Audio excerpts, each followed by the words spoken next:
Good morning, good morning. What up, what up? It's your boy Ralphie World on the road, and we at it again, we at it again. Yeah, I just wanted to chat with you guys today. I'm glad to be here this morning. I haven't had an opportunity to chat with you over the last few days since I got back from the Pitchfest, so I kind of want to chat with you all this morning while I got a little time, because even though you're working on your studio and building your next assignment, your next project, you still got life to attend to. So I said, well, I'm gonna take some time out this morning, and I'm gonna tend to you guys as well. I just kind of want to give y'all a breakdown of how the Pitch Fest went. The Pitch Fest was nice. It was very nice. This is the first time that I got an opportunity to be a part of that. I was so grateful to be invited. Thank you. What's up to you, my boy Christopher Jones? I want to shout out to you and Miss Anella Hayes for answering all the questions and being a support to as well, and all the other staffs and the panelists that was there, and all the other authors that was there as well. Kind of give y'all a breakdown of what happened on my way and my time, my journey being there. I left out Friday morning, going to New York. I flew out and everything like that. Didn't know,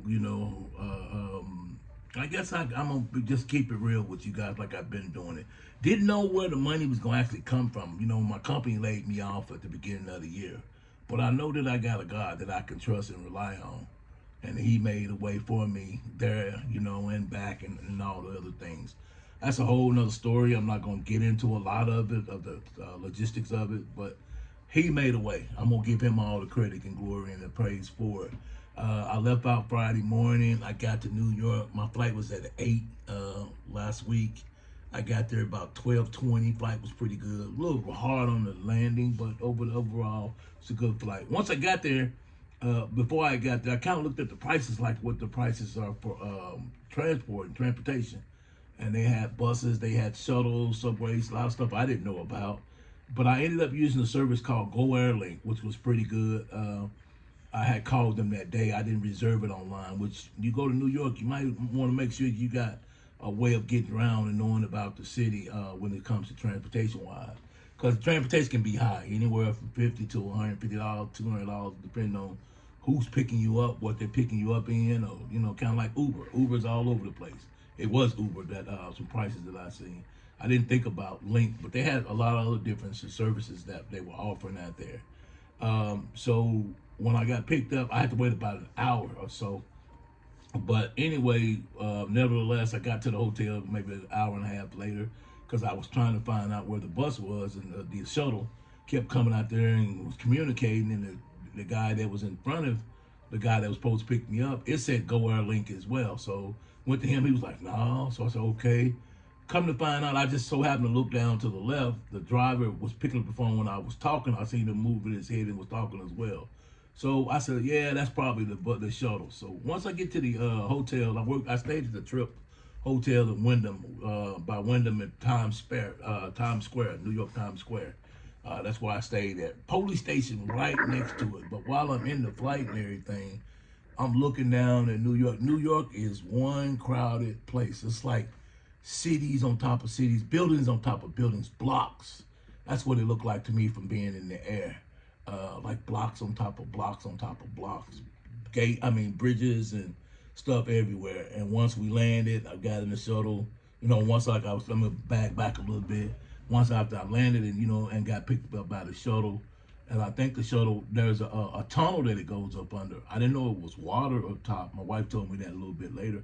But I knew we was up under that tunnel for a while, heading to, downtown where Times Square was, I guess in New York.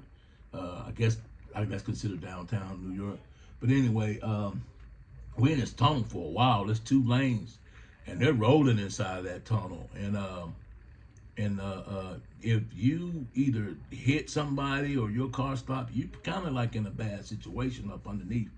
I don't know how fast the medical people could get to you, by that happening, or how far traffic that's going to be jammed back because, and they probably have to run and walk and probably come and get to you or go through a side door or something. I don't know, but I was like, man, I hope that don't happen where somebody car stop or we be in an accident or somebody in an accident, because up under this thing here, you up under there a while, maybe 20, 30 minutes or so, going through that tunnel, depending on how the traffic flows. So we came out, get out and go to the hotel. Police station right next to, I'm looking around and throughout Times Square and everything. People just everywhere, all through there. So I get to the room, check in, reserve in. I'd already made my reservation. I got to pay $150 deposit on top of what I've already paid. I go, okay, that one was kind of a rabbit pulled out the hat on me. So then after that, I go upstairs and take my shower and crash out, talk to my wife and everything. She didn't come with me this time. She had some things going on. Plus, we had the dog at the house. So she said she didn't want to be a distraction. Man, you're never a distraction. You're my wife. So, but nevertheless, she didn't join me, but she did take me to the airport, and I was grateful for that as well. So I'm there in the room. I ordered, I forgot what it was, some chicken strips or whatever that it was from downstairs. They take a while, I come down there and mention to them about my food, and they said, well, your food been upstairs 10 minutes ago. So whoever that I ordered the food from downstairs, they had came up there and put my food in the room and had it sitting on the counter. When I came in, I'm like, okay, I didn't know y'all have authorization to do that, to come and drop my food off in the room when I ain't even there. And I'm downstairs trying to pick it up, trying to find out where's the food actually located. So because it was past the time that it had on the on the clock for me to pick it up or for them to deliver it. And I came down there because I was asking about, I haven't got my food yet, and I'm waiting, for this. But anyway, I go to bed, take my shower, go to bed, get ready for the next morning. I remember my content manager guy, he was telling me it was probably on the second floor. Now, I ain't never been in New York before, but I'm in a nice room, everything's nice in there, a nice little room. But the only thing that I didn't like was there's two doors, which are closet doors. One top part of it is where your clothes and stuff go. The other part of it is the refrigerator. So when you open it up, it slings out, but it slings into the bed. So you have to go on the opposite side of the doors in order for you to put your stuff in and put the refrigerator, stuff in the refrigerator, whatever. It was kind of tight where the mattress in the bed was to the wall. I don't know, maybe because they had it pushed over like that or what. But anyway, it was a nice room, very nice room and everything, very comfortable. And I was up on the 12th floor. So I wake up, go downstairs the next morning and I'm looking like, okay, second floor. He told me second floor. He told me this maybe a few weeks before I come down. It's probably going to be on the second floor. I said, okay. So I'm there on the second floor. All the second floors got us a lot of rooms. I'm like, okay, man, I hope this ain't no mess. This ain't no scam. I'm just thinking like that. I said, can't be. So I go down to the front lobby and I asked the front desk guy. He said, ask the lady that's standing over there. I said, okay, it was a lady standing over there. But I didn't see that there was a sign that was pointed that says Woodside Motion Picture Pitchfest. It was a sign pointing. I said, okay, so I am in the right place. So I go over there. She said, yeah, we're upstairs. She walked me on around, walked me upstairs, and they have a little back. It was on the other side of the bar. There is a second floor, but it's not adjacent to where the rooms are. So I go up there and I register and everything up there while I'm up there and everything of that nature. They gave me my badge and everything to put on, and all that. I got it in my other bag, and I should have brought it in here with you guys. But they give me my badge to put on. My name is in the thing. They mark it off. I go in there. They got it all set up and everything. One big screen for the viewers in front and the panelists to view, one on the side for the people on the side, and there's another big old screen on the other side for the other viewers to see and everything like that. So that was cool. I was like, they had all the colors, nice, purple and all that old good colors or whatever on that part of it. Then the author starts coming in. So then after we start coming in, we yelling, I'm looking at the numbers on the chairs of what numbers we are. So I look at my number on the chair, number 6. So I'm like, there's 4 or 5 other seats in front of me, and I'm number 6. I'm on the next row. So it's like 1, 2, 3, 4, and then the next chair is 5, and then 6. So I'm like, okay. So I go to meet some of the authors. There's a lot of people that's not really from New York. A lot of people came down. They were from all over the place. And this guy, gentleman, he was from Florida. There was a lady from Alabama. They was from all over the different places that I was talking with and different things of that nature. So then we kick off, after we get through doing the registration and everything, everybody gets in there. They announce, the announcer, I forgot her name, I'm sorry. But anyway, she announced it. She did a great job too. Who was the panelists is going to be, and they named who the panelists were and their positions and things like that. An executive producer, we had a model, an actor, I think she was. We had some other people that was on the panel as well, and one lady, I think she just got her stuff produced through Sundance, and they were going to talk about her a little bit more later on that part of it. So after that, we kicked right off into it. They said we had we was primed to be 60 people, but we ended up being 55 out of the 60 that was going to be there. And boy, I pretty much know that 55 people was there. I don't know if mostly all of them was there in the room at the early part of the day, then the evening, because everybody had different time slots. I went with the morning slot because I wanted to be primed up and ready to go and keep things on people's mind as the day progressed. So as we go through each author, everybody got different stories. Everybody's in there have a different story to tell, and I was really amazed by that. I'm talking about from politics to Holocaust to urban legends, and you know what I'm saying? Everybody was writing different things. They were pitching different books. We were all pitching for television, commercials, documentary, books, whatever that it was. We were all pitching for that pretty much accolade of everything that was going on with the Pitchfest. And they mentioned that. So after the panelists were introduced and everything like that, we get underway. So one of the guys that I was talking to, I think he was supposed to be like number 4 or something, and I see him moving around and whatever on that. He asked me, I said, man, I'm giving it to him, man. I didn't come all the way out here to just pitch a book. I'm not going to do that. I didn't come out here to pitch an idea. I'm pitching a universe. I'm pitching a studio. That's what I'm going to do. I said, that's what I'm about. And I was showing them on my phone on Ralphie World Studios actually doing what we do and how we come about doing things. So I said, I'm not coming in here to pitch no book. I said, that's just me. I've already told them I'm pitching my whole studio. You know what I'm saying? Because I've been in this for a while, and I want to learn the industry. I want to learn, the information so I can share it with others as well.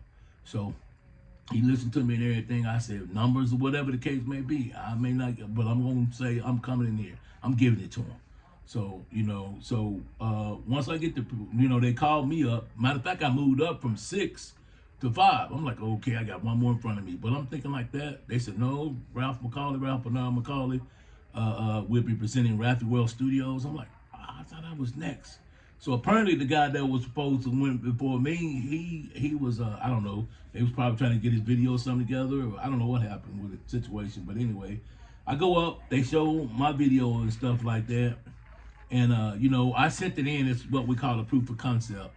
The video part of it, and then they show that on the screen and everything. My video, pretty much the same stuff you see on the world shows, but I kind of condensed it down to 3 minutes, and then the other 7 minutes is talking. I was thinking maybe they're gonna ask questions and comments, but they didn't. They give you your whole 10 minutes. Only thing I was kind of concerned about, they didn't have a clock on the wall to show us how much time did we have, but they did have somebody to kind of tell us 2 minutes. They started seeing that they didn't have a way. They probably left that out when they was probably first doing it.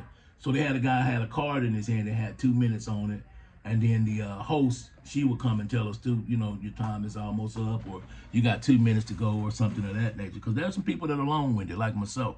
So when they wanted to get it all in as well. So anyway, after I get through pitching and everything, I kind of like, good morning, but I kind of cut myself off because my video was still rolling, and I said, sorry about that. So when it finished, I, said what I said, and I was hosting the U.S.M.A.C. and was telling them the rise of TTR, which is it's a faith-based movie, that I'm doing. I mean, that I'm showing you guys. It's faith-based driven, and I talked about Captain Bernard Mac and the people that's on his team that comes about to fight against AI, and how much that it means to me. My father served in the Army. In the Korean War, my sons, and one is Marines, and my nephew was in the Marines as well, my great nephew. So we have 3 generations of people that have served, and and what this means to me, what I'm developing. And these 50 characters that Captain Bernard Mac chooses in the U.S.M.A.C., a Rise of the TTR, these people have trauma, they have egos, they have pride issues, all different types of things. Some of them hate the Army, some of them don't like the Marines, some of them, they're a mix of different different things and everything, different same race, black men, 50 black men that Captain Bernard Mac chooses, but they all have different issues that's going on with them. Some of them still love the military. Some of them hate the military because of the things that had happened. And Captain Bernard Mack, he chooses them because he served in the Army and he served in the Marines. So he chooses these guys to come and help fight with him because Memphis has been attacked. That's my hometown, which is his hometown, which is me. I had been attacked. And so he gets these guys and they go to fight at the banks of the Mississippi River because AI taken over. Because, you know, Memphis is a big distribution city. So that's where the battle took place at. So these 50 men that he chooses, he sends out a encryption to them. Only 6 of them respond. The rest of them like, they ain't like whatever. But they remember the word that Captain Bernard Mack said is nobody mess with home. That was the key word for them. And then they, you know, somehow doing the positioning of each series, all of these different guys come in. That's going to be a different scene where different ones come in and they got different issues that's going on with them in the process. So that's how this builds up. And they use this suit that they put on called the Ramari 5000, which is named after my son Ramari. And this suit activates a fake proverb to them. It speaks to them and tell them, so what a man is in his heart, this is what he is also. That proverb speaks to them. It ain't no AI, this is the Holy Spirit that speaks to them. But in order for them to activate that suit and those 5,000 different devices that's within that suit, they got to have the faith within that suit, you know, to make that suit operate. They can do whatever they choose to do, whatever they want to when they're fighting AI. It's just like us being as God's children, that there's nothing big, that there's nothing, you know, in this world that's big enough that God can't move out of our way. There's nothing impossible.